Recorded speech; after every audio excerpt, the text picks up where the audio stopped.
நீங்கள் வாழ்க்கையில் எவ்வளவு உயரம் செல்லப் போகிறீர்கள் என்பதை தீர்மானிப்பது உங்கள் வெளித்தோற்றமோ அல்லது சூழ்நிலைகளோ அல்ல, உங்கள் குணங்களும் உள் வலிமையும் தான்.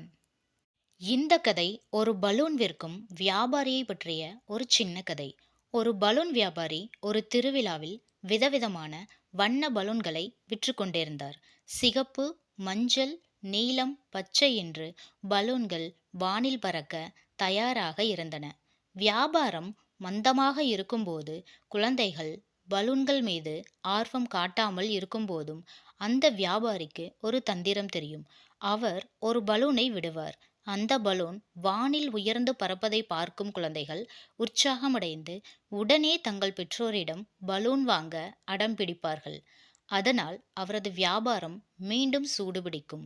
ஒரு நாள் ஒரு சின்ன பையன் அந்த பலூன் வியாபாரியிடம் வந்து அவரின் சட்டையை பிடித்து இழுத்தான். அந்த சிறுவன் மேலே பார்த்து வெகுளியாக ஒரு கேள்வி கேட்டான். ஐயா, நீங்கள் ஒரு கருப்பு பலூனை மட்டும் தனியாக வானில் விட்டால் அது இவ்வளவு உயரத்தில் பறக்குமா? அப்படி என்று கேட்டான். வியாபாரி ஒரு கணம் நிறுத்தி அந்த பையனை பார்த்து புன்னகைத்தார். பிறகு அமைதியாகவும் தெளிவாகவும் பதிலளித்தார். மகனே, பலூனை மேலே பறக்க வைப்பது அதன் நிறம் அல்ல, அதற்குள் இருக்கும் வாயுதான் என்றார். இந்த கதையின் மைய கருத்து. இந்த கதை நமக்கு ஒரு முக்கியமான வாழ்க்கை பாடத்தை கற்றுக் கொடுக்கிறது. ஒருவரின் வெளிப்புற தோற்றத்தை விட அவருடைய மனதிற்குள் இருக்கும் குணங்களே முக்கியம்.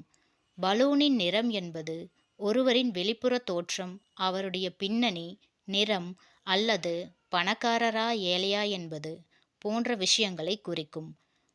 பலூனுக்குள் இருக்கும் வாயு என்பது அவருடைய மனப்பான்மை, தைரியம், உள்வலிமை மற்றும் திறமைகளை குறிக்கும். நீங்கள் வாழ்க்கையில் எவ்வளவு உயரம் செல்லப் போகிறீர்கள் என்பதை இதுவே தீர்மானிக்கும்.